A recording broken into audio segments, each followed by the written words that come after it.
Gracias por continuar aquí con nosotros y nosotros en Mirada Crítica.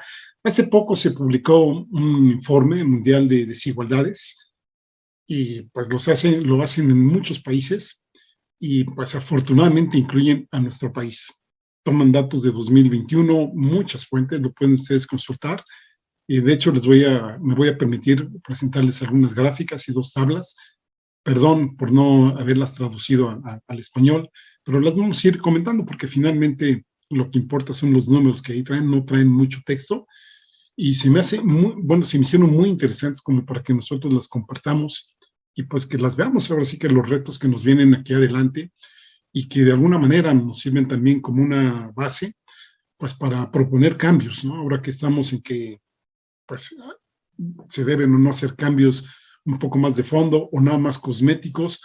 Yo creo que esto nos puede dar una pauta de por dónde podremos ir buscando las cosas que hagan mejor a nuestro país, pero a todo el país, no nada más a una élite que ahora pues, la vamos a comentar, ¿no?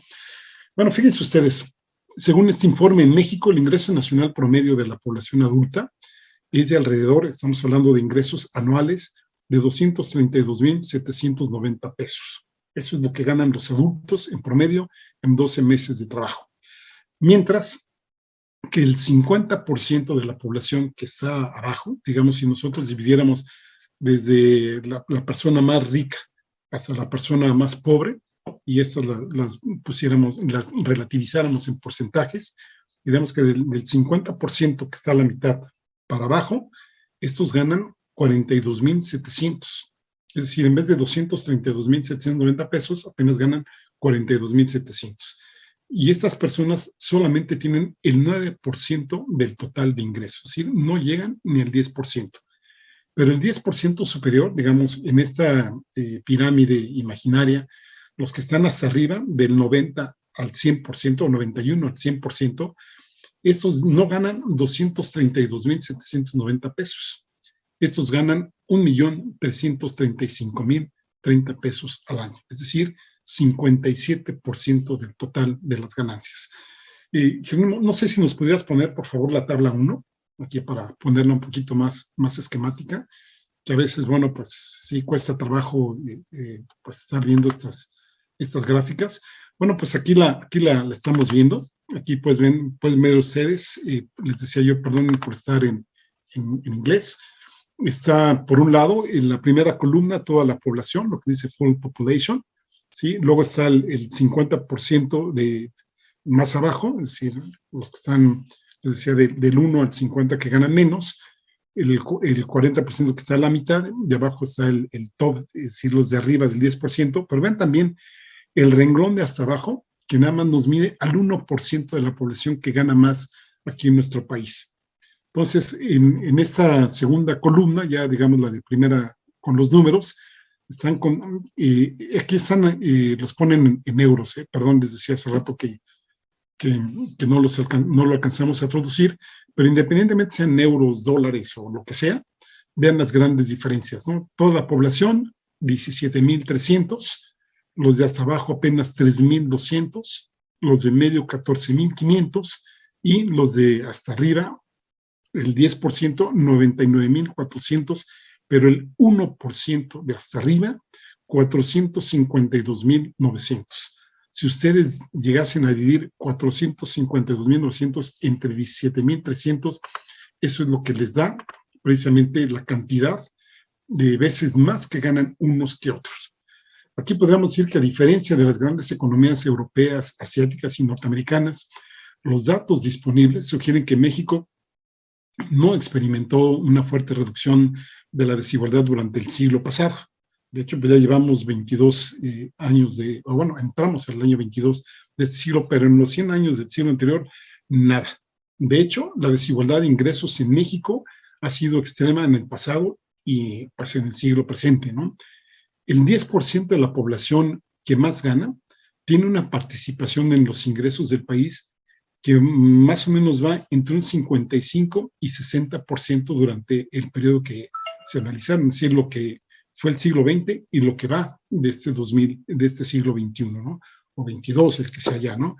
Mientras que el 50% inferior apenas tiene una participación del 8 al 10% haciendo a México uno de los países más desiguales de la Tierra. Jerónimo, si nos pudieras pasar la figura 1, por favor. ¿Sí? Aquí ya estamos en la figura 1. Vean la parte de arriba. La parte de arriba que ustedes están viendo en esta gráfica son precisamente lo que estaba yo comentándoles en un momento, hace un momento, ¿no?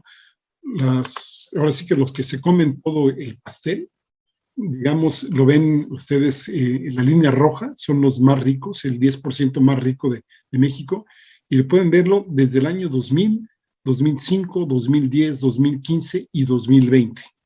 Y luego ustedes pueden ver el 50% que gana menos, la enorme diferencia que tienen con respecto a los más ricos de aquí de México. Y eso, pues, como que no es muy justo, digamos, ¿no? Hace poco estaba yo leyendo uno de los editoriales precisamente de este Sergio Sarmiento del Reforma, que sí, ya sé que me van a decir de cosas, pero pues no leo, no. Siempre trato de ver los otros puntos de vista, y el tipo dice que las fuerzas de mercado son las que, pues, oferta y demanda son las que van a regular. Y esto no es cierto, lo estamos viendo aquí que para nada, ¿no? Si se tiene cierta fuerza para jalar los precios a determinado lado, o para arriba o para abajo, pues son ellos, ¿no? No necesariamente la población, y menos aún en los bienes básicos.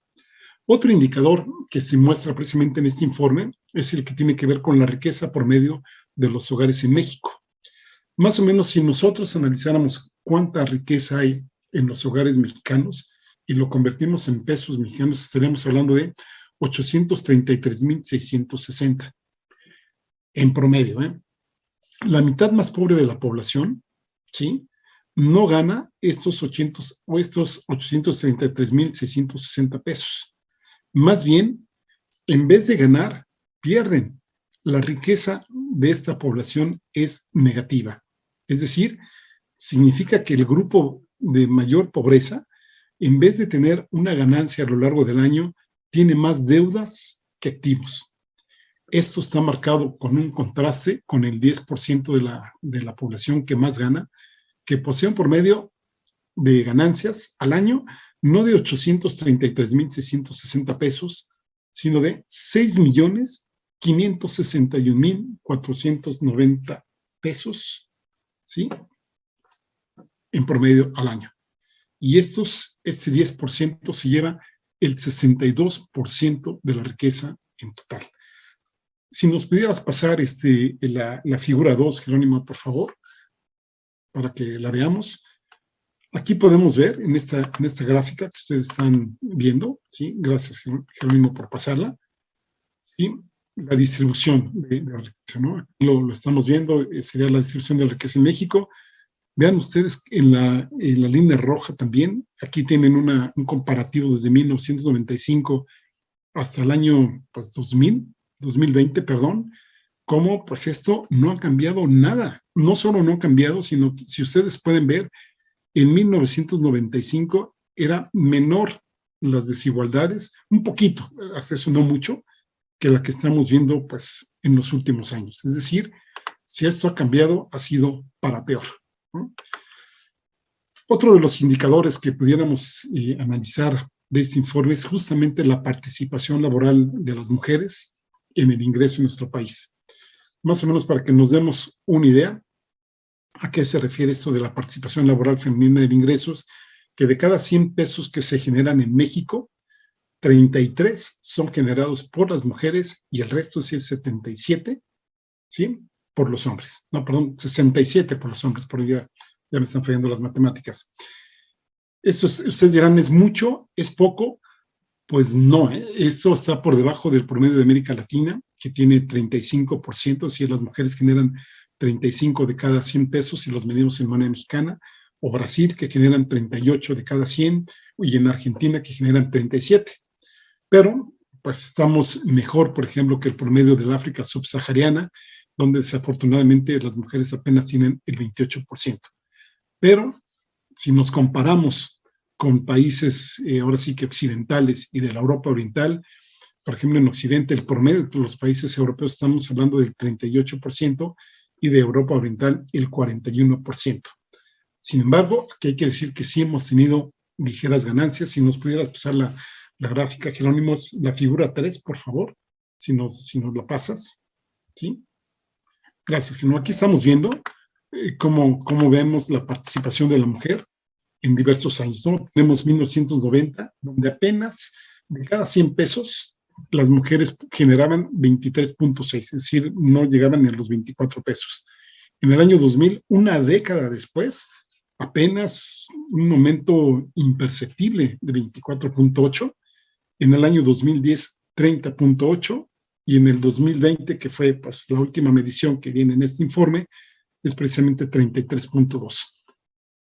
¿Qué tendría que ser, digamos, este indicador para que pudiéramos estar hablando de que las cosas van bien? Precisamente de que el 50% de las ganancias fueran generadas por las mujeres y otro 50% pues, por los hombres. Ahí digamos que las cosas podrían estar bien. El último indicador que tomamos para este programa es el de las desigualdades de carbono, es decir, de la producción de carbono, que también son muy altas en nuestro país. ¿Cómo miden esto? Pues lo miden por emisiones de carbono, que también en promedio, que más o menos, si lo tomamos a nivel nacional, son iguales o más o menos de 5 toneladas de carbono, de CO2 per cápita. Es decir, cada uno de nosotros aquí en México producimos, fíjense ustedes, 5 toneladas de carbono. Es lo que algunos ecólogos denominan como la huella ecológica. Bueno, 5 toneladas en promedio quedamos.